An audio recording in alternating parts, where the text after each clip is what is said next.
Continuamos en UPAO Noticias, siempre en vivo a través de Vive UPAO TV. Nos complace la tarde de hoy poder tener una comunicación, una entrevista en vivo desde Londres. Allá son 5 horas más que la hora habitual aquí en nuestro país. Nos encontramos con el médico cirujano egresado de UPAO. Él es Fabricio Canaval. Él está estudiando una maestría en salud pública y ha sido uno de los beneficiados con la vacuna contra la COVID-19.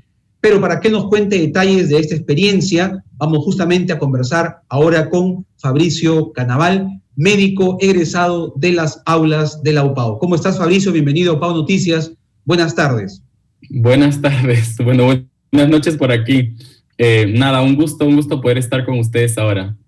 Bien, sí, nos complace mucho, como decía hace un momento en la presentación, de poder conversar contigo y difundir este hecho importante. Estamos en una situación de la pandemia, es el segundo año de pandemia en el mundo y es obviamente importante recoger un testimonio de un egresado nuestro de la Facultad de Medicina, de un médico cirujano, quien está pues en situaciones ahorita de voluntario, me comentabas por interno. Cuéntanos esta experiencia, pero primero tus estudios de maestría y que han contribuido para que hoy tú ya hayas recibido la dosis de la vacuna allá en Londres. Sí, bueno, yo vine a Londres en octubre de este año. Yo gané una beca a inicios del año pasado. Bueno, en octubre del año pasado. A inicios del año pasado yo gané una beca que es auspiciada por el gobierno británico para poder hacer estudios superiores.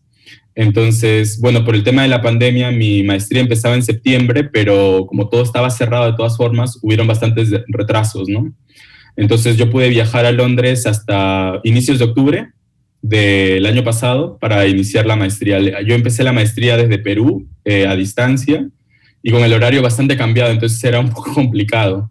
Pero ya cuando vine aquí, pues era un poco más sencillo, ¿no? Pero sí estoy haciendo la maestría en salud pública en London School for Hygiene and Tropical Medicine. Correcto. Y además de esa maestría que ya la iniciaste, Fabricio, sabemos de que tú participas de un programa de voluntariado. Cuéntanos esa experiencia, cómo te ha permitido seguir creciendo como médico.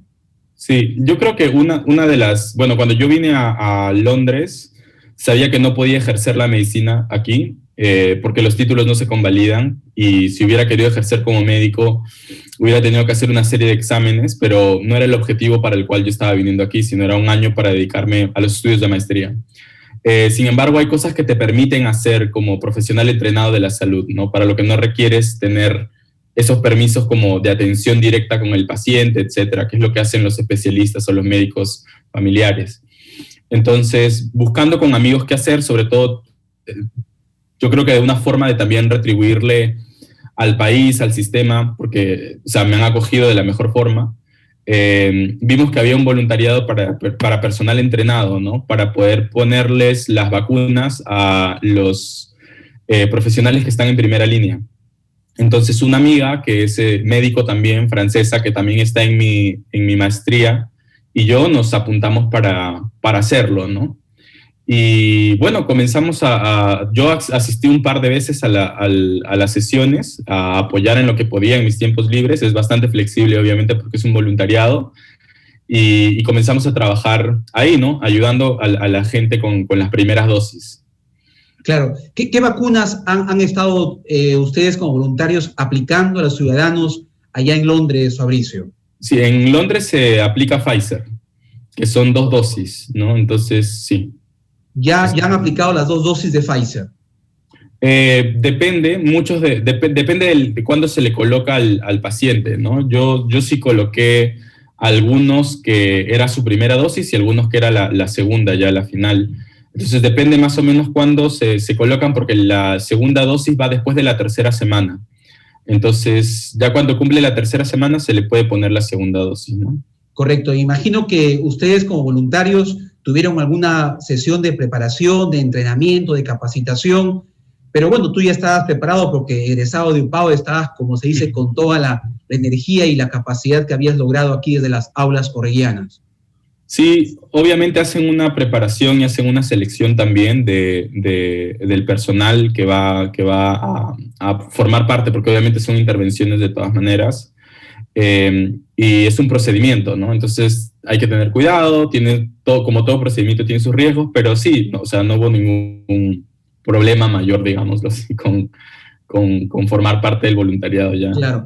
Ahora, imagino como debe ser, y se hace esto en todo el mundo en esta pandemia, la prioridad la tienen quienes están en la primera línea, ¿no? Los médicos, personal de los hospitales. ¿Tú has vacunado a médicos, a enfermeras, a técnicos?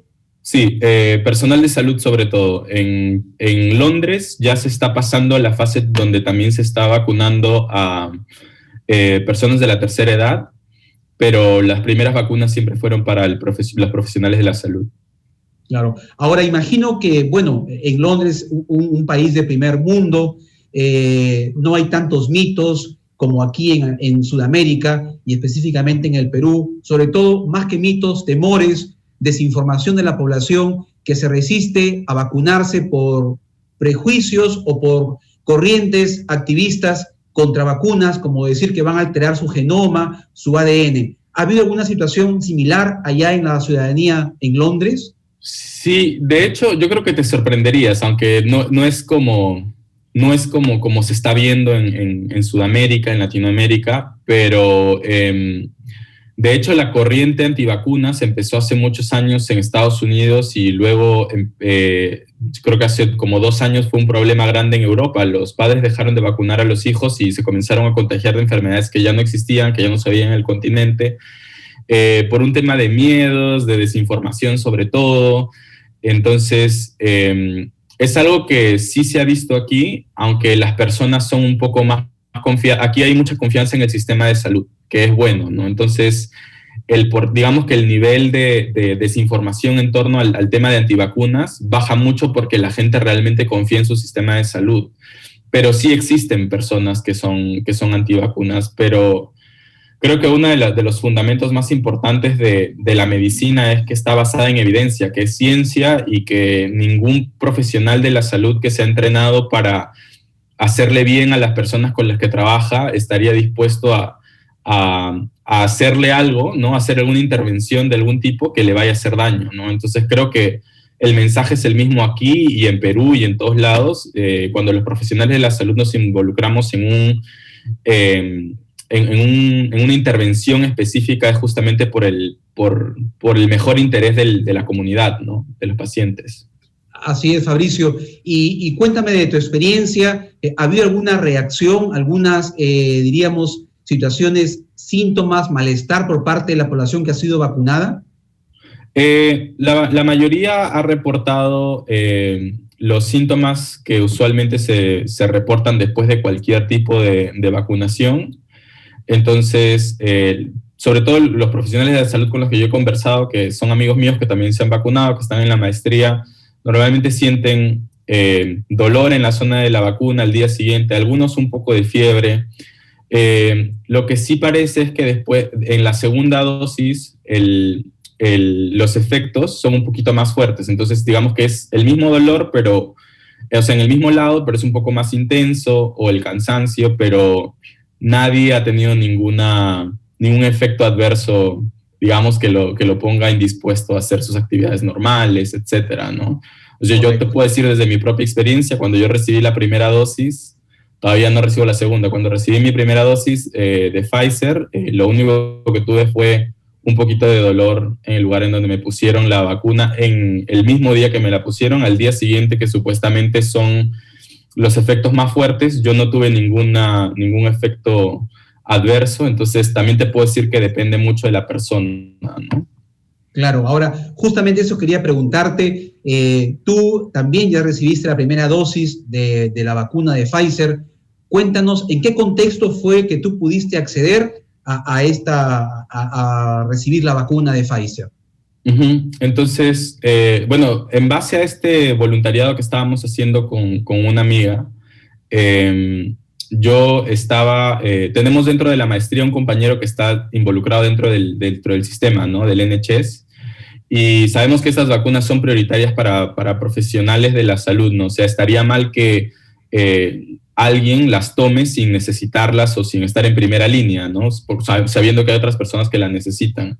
Pero este caso fue algo muy especial porque un compañero nuestro que está en el sistema nos llamó a mí y a mi amiga diciéndonos que habían unas vacunas que eran para unos cirujanos que estaban en sala y que no podían salir, entonces que no las podían tomar. Y por el tema del control de la temperatura que tienen estas vacunas, si no las aplicaban, las iban a tener que tirar. Entonces estaban buscando personas que estaban... Sí, exacto. Entonces estaban buscando personas que estén trabajando también con pacientes por un tema ético, ¿no? Para aplicárselo a alguien que esté en contacto con personas y que esté en riesgo. Entonces nos hablaron a nosotros y, o sea, sin pensarlo dos veces fuimos, ¿no? Correcto, qué bien, Fabricio. Ahora cuéntanos esta experiencia, porque también sabemos de que en Londres, en Inglaterra, en el Reino Unido, hay una variante del nuevo coronavirus, ¿verdad? ¿Cómo está actuando las autoridades de la salud respecto a combatir, a controlar esta variante? Ahora se habla en el mundo, la variante del Reino Unido, la variante de Sudáfrica, la variante brasilera, que ayer justamente la ministra de Salud aquí en Perú anunció que ya había casos de esta variante brasilera aquí en nuestro país. ¿Cómo están asumiendo esta situación las autoridades de la salud allá en Londres? Yo creo que con un afán de informar, algo que me gustaría decir es que estas no son las primeras mutaciones del virus. O sea, el virus ha mutado muchísimas veces y lo bueno es que han habido lugares o países donde se hace mucha investigación y sobre todo tienen mucha tecnología en donde estas variaciones del virus o estas mutaciones del virus han podido ser detectadas, ¿no? Pero el virus ha tenido más de 2.000 mutaciones. Digamos que la mutación del virus que se encontró en la zona este de Londres aquí no fue la primera, pero sí digamos que fue una que le dio una característica diferente. Entonces eso fue lo que hizo como a esta mutación algo diferente a las otras más de 2.000 que tuvo, ¿no?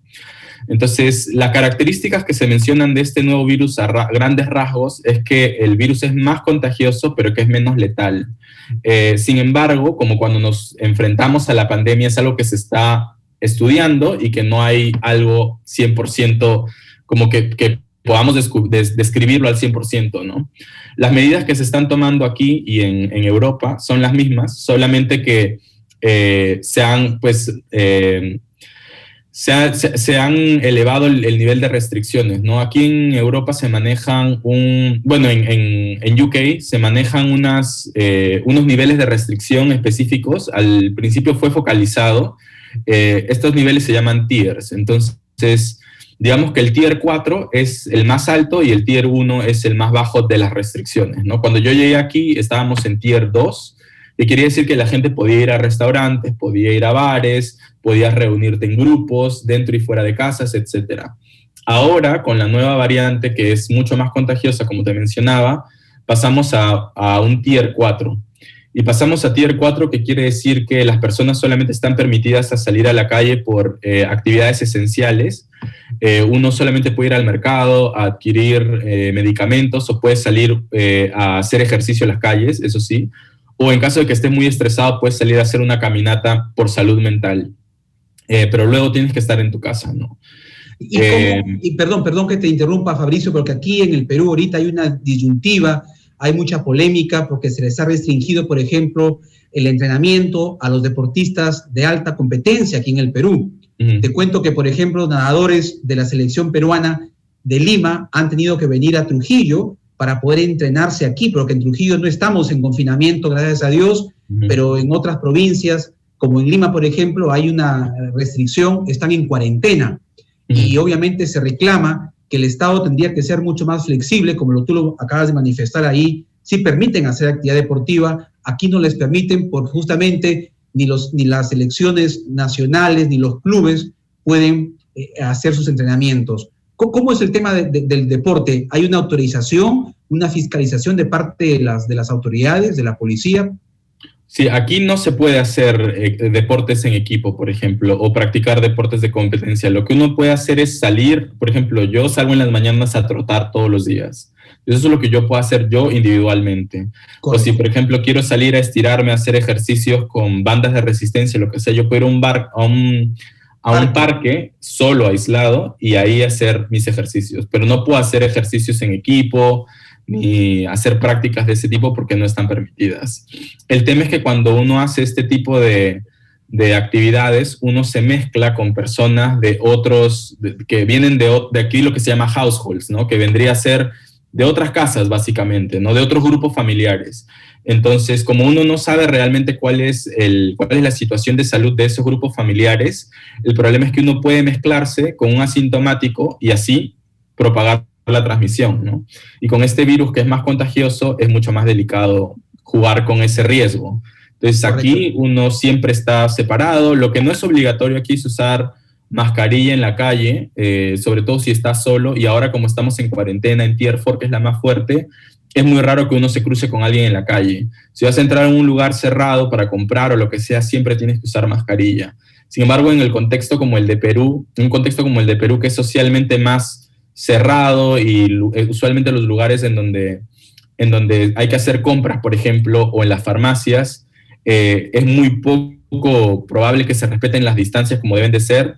Claro. Es mucho más relevante el uso de mascarilla también en la calle, ¿no? Sí, incluso acá han recomendado que se use doble mascarilla para una mayor, diríamos, protección de parte de las personas. Ya para ir culminando, Fabricio, lamentablemente el tiempo nos gana. Respecto a los medicamentos, hasta ahora consideramos que los mismos científicos, los mismos médicos no se ponen de acuerdo. Y hay, por ejemplo, en el Perú, a ver, explícanos cómo pasa allá en Londres, hay personas, médicos, que recetan algunos medicamentos preventivos, la famosa ivermectina aquí en el Perú, ¿no? Como un método profiláctico, se reparten en los kits al público, la citromicina también. ¿Cómo está allá el tratamiento contra la COVID? Porque sabemos que los virus no tienen medicamentos, a diferencia de las bacterias que se tratan con antibióticos.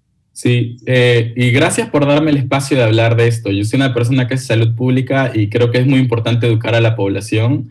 Sé que hay muchas personas que sienten que existe una solución para esto y lamentablemente no la hay. La solución es mantener las distancias con otras personas.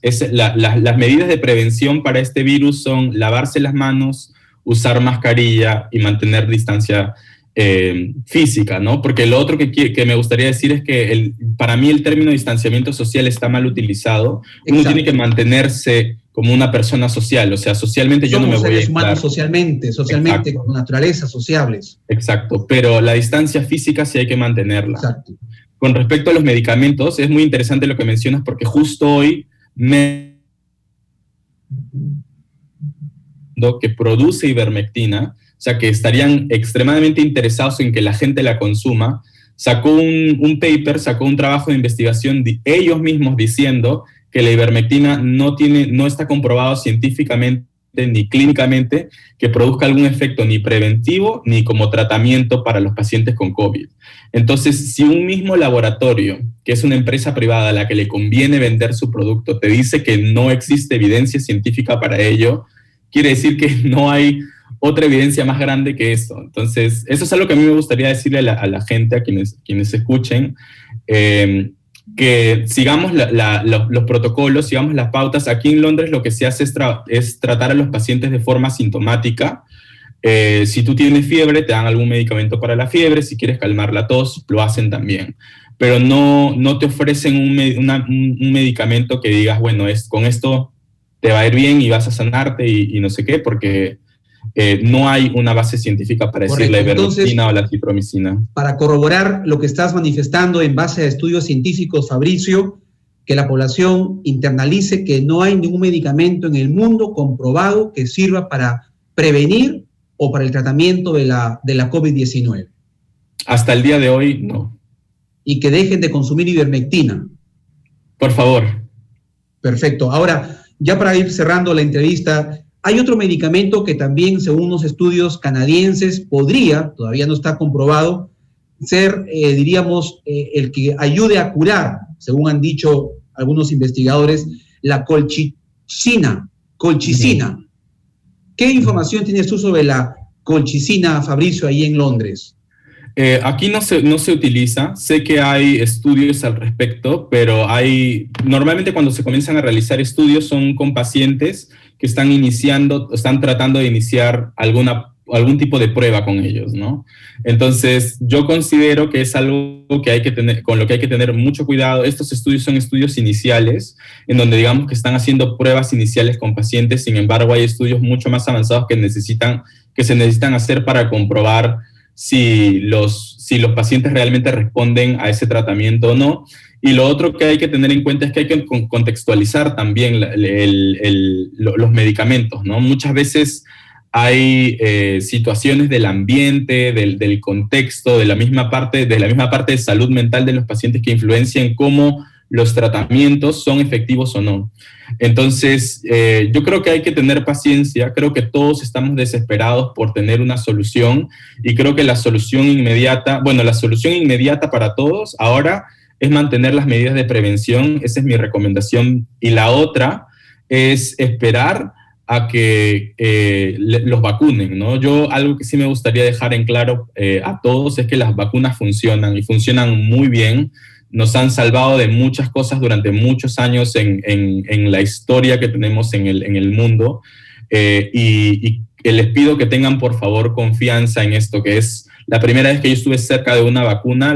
Lo único que pensaba, el único pensamiento que tenía en mi cabeza es que estaba en contacto directo con ciencia avanzada, con una solución que se había creado para justamente sacarnos de esta situación complicada, y que entiendo que haya desconfianza, sobre todo porque hay miedo a las cosas nuevas, pero yo como médico y como una persona que ha puesto vacunas y que se ha puesto la vacuna también, les pido que tengan confianza en eso, que es una herramienta muy útil para sacarnos de este contexto. Es lo que nos va a ayudar a combatir esta enfermedad. Es lo único que nos puede ayudar, como es la vacuna, Fabricio. Bien, el tema es muy interesante, Fabricio, tenemos que culminar. Espero haya una próxima oportunidad de seguir conversando e informando al público en base a hechos científicos, médicos, de investigación. Y una última inquietud respecto a esta pandemia que preocupa mucho, es también las secuelas, ¿no? Las secuelas que está dejando esta enfermedad. ¿Qué se conoce respecto a ello? La verdad es que ahora mismo hay muy poco de cosas específicas que hayan quedado como en pacientes después de haber tenido COVID.